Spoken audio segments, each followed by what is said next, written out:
Andrew, nice to have you here. Thank you for accepting our invitation. We are happy to discuss with you the perspectives about Proptech more in general, and then to ask your opinions about the specific situation of Proptech in Italy. What I want to ask you first of all is to introduce yourself and to talk about Unissu a little bit, what Unissu is, when it was founded, and what its objectives are. Yeah, of course. And so first and foremost, thank you, Chiara, for inviting me, and good luck in the drive to bring the Italian ecosystem closer together.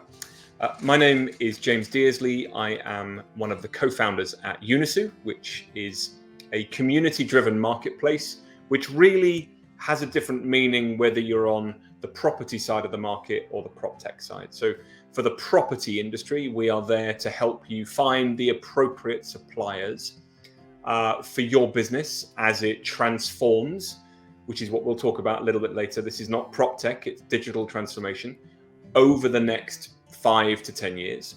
If you're a technology provider, what we're there to do is to help you find your appropriate customers and hopefully aid you as you expand your technology business. And that's what we do. Sure. That's super interesting and super relevant nowadays, I think.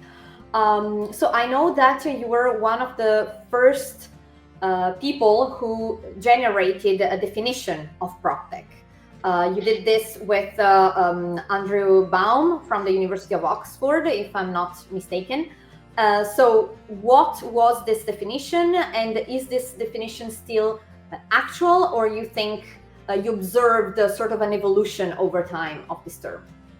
Yeah, so Proptech is a difficult thing, because to a lot of people who have been in this market for a long time, Proptech is a marketing phrase. And really, probably 4 or 5 years ago now, Professor Baum and I, we were on a panel discussion celebrating his release of the first academic report into this new thing called Proptech. Obviously, it wasn't new, but it was new to the industry. And he and I came together and we had to define what it actually meant. And so I've actually got here, Chiara, the original definition of what that was. So let me share this with you now. Okay, so this is the original definition that Andrew and I came up with. And it started with this one statement: Proptech is one small part of the wider digital transformation of the property industry. It is digital transformation we're going through. It's not this Proptech phase. It's much bigger and broader than that. And it describes a movement driving a mentality change within the real estate industry. Not necessarily a technology one, but a mentality shift. And it's obviously to do with the actual industry itself, but also, and probably more importantly, the consumers regarding that technology change. And that's because as we are both in the industry ourselves, but we're also consumers of it. We live in our own homes, we work in our own offices, and as a consequence, we are both the consumer, but also the industry. And it deals with the data assembly, transacting designs of buildings and cities. So again, it's much broader than just having a smart speaker in your home. This deals with the entire life cycle of the buildings, which goes from both the sourcing of land to the planning, to the construction, to the moving, to the managing, and then ultimately to the selling, the renting and the leasing of all buildings. And obviously then much broader than that, all of the cities all over the world. And some cities are much further ahead than others. And therefore this term smart city is always interesting, because I always believe that technology innovation in our sector will drive smarter cities, not a smart one. And I hope that gives some sense of understanding of what that original definition was of Andrew and mine back 4 or 5 years ago. And yet I believe it is still mostly relevant today. Yeah, I totally agree. I think that what is really meaningful of that definition is that you don't link it to the technological component of this transformation, but mostly to a cultural fact, to a cultural factor. So this is really the key, I think, to understand what is happening, because probably It just entails sometimes having old technologies, old so to say, but using them in a totally different way. And this is just a matter of mindset, a matter of how you evolve the processes more than the technologies and the means. Definitely. So if it was just a technological change, it would be relatively easy. We're dealing with people, and we're also dealing with people at different stages of innovation and digital transformation. And that is going to be why this isn't a quick 1-year change. In some cases, we're talking entire generations of change, Chiara. That's the fascinating piece. Yeah, totally agree.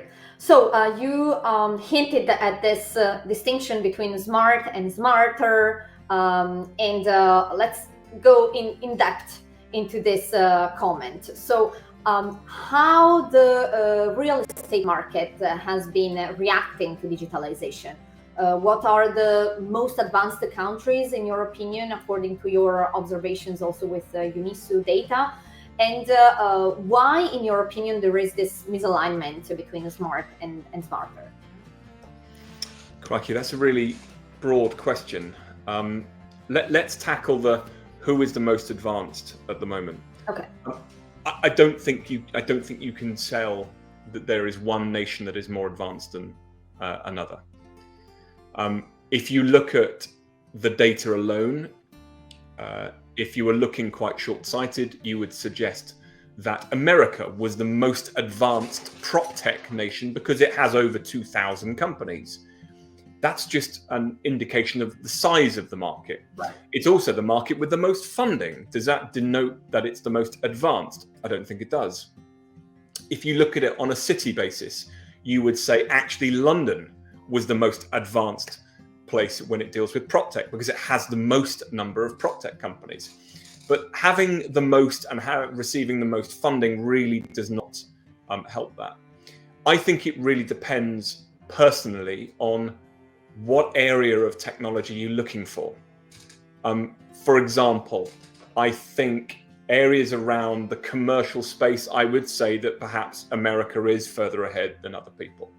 If you're looking around the residential markets, I think the UK is further ahead. If you're looking at construction technologies, I think definitely areas like Brazil in South America, Holland, Netherlands are very advanced. If you're looking at sustainability, which is a really key driver at the moment around technological innovation, the Nordics, and again, probably Germany and Holland are very key market movers in that space. So to conclude, advancement is not determined by size or funding. It really has pockets all over the world where different people are very good at doing different things. And if I may say, just to add into that, the Proptech market is quite fascinating because there are some markets where they're so big that they just look after their own market.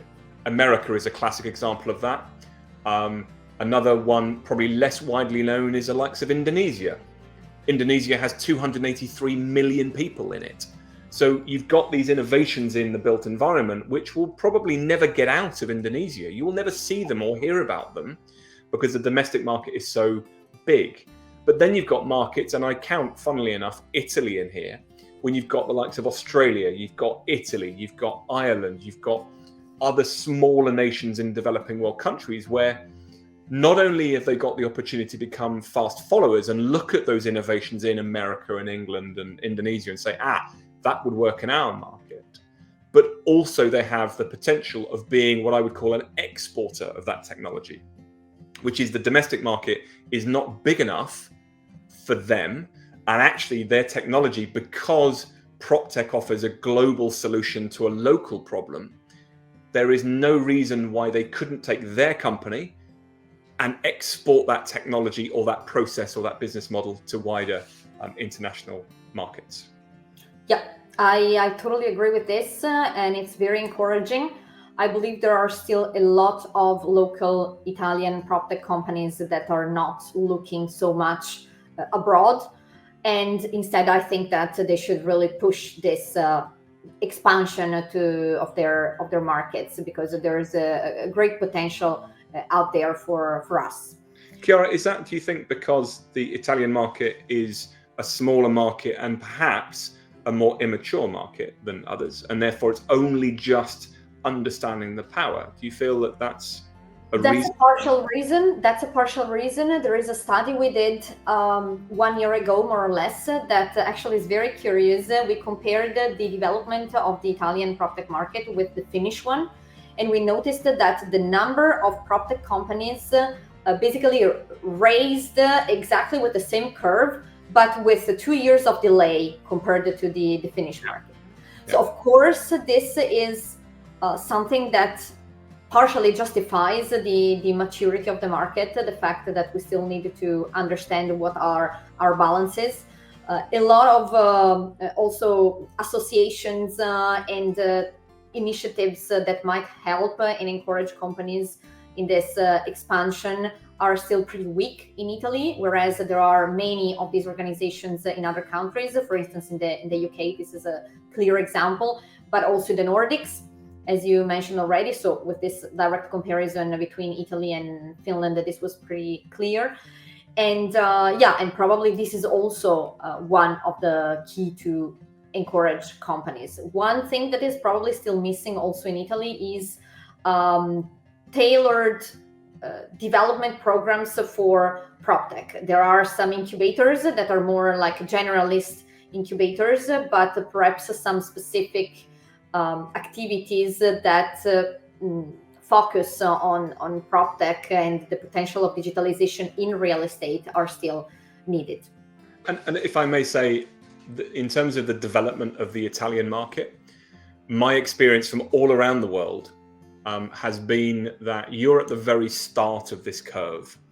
And when you have an association, when you have academia starting to take an interest in the digitization of the property industry, you then have the commercial industry comes soon after. And you need that investment from the industry, from the property industry, to really then drive the innovation. So I think you'll find the Italian network will really speed up in terms of the innovation over the next 2 to 5 years, because you're already on that journey and it will now speed up. It happens all over the world. Hopefully, fingers crossed. So wait just a moment. As we are recording, there is this ray of sun that is I'm so jealous. I've got this really boring background and you've got the handbags and these are happening, you know. This is the worst background I've ever seen, so I'm a bit jealous. It's a little plain, but I mean, you can decorate if you want. I've got to decorate it. Later, I can give you some of these necklaces. Yeah, please do. Please do.